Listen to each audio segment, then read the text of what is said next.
Good morning! Ito po ang ating special offer, sinangag ng mani at pakinggan niyo po ang ating mga balita.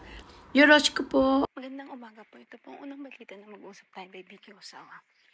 Nagtatrabaho sa posibleng clemency ng dalawang Pilipino sa death row sa Brunei.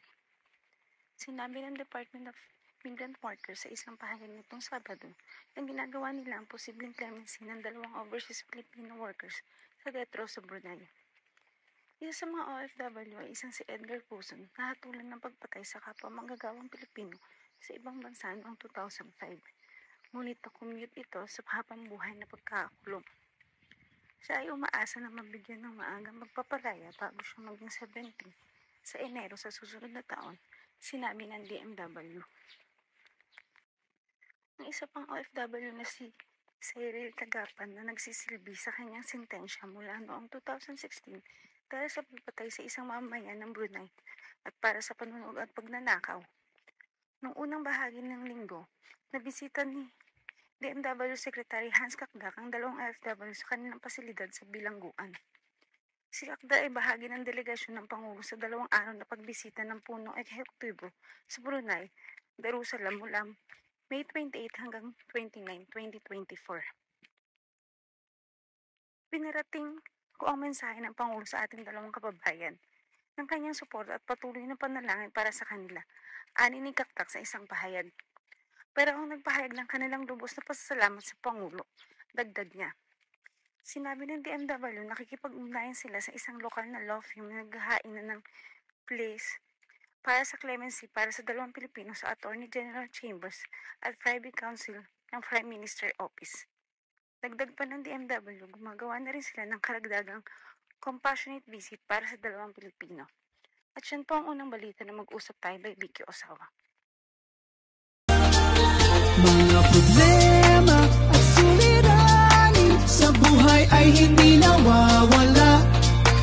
Tanging kailangan ibig ng puso upang ikaw ay di maging kawawa. Mag-usap tayo at gagaan mga problema nyo. Mga pagsubok sa ating buhay malulutas kapag nag-usap tayo. Huwag kang susuko sa bawat laban, dito kami hindi ka... Ito ang pangalang balita na mag-usap tayo by Vicky Osawa. Nagbabala ang publiko laban sa mga hindi otorisadong recruiter para sa mga nagtrabaho sa Israel, ibang mga bansa.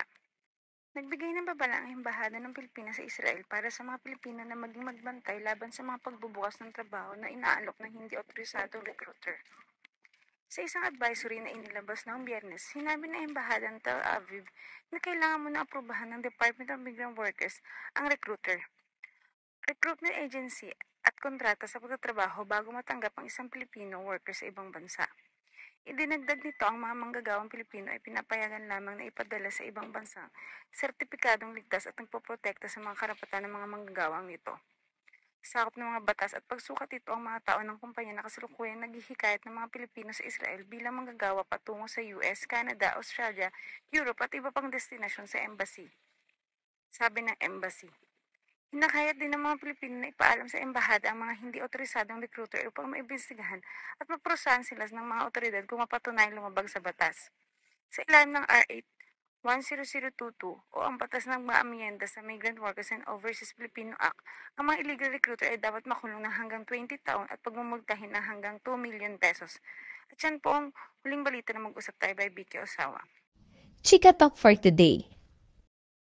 Catherine Bernardo pinarangalan bilang Best Actress sa FAMAS Awards 2024.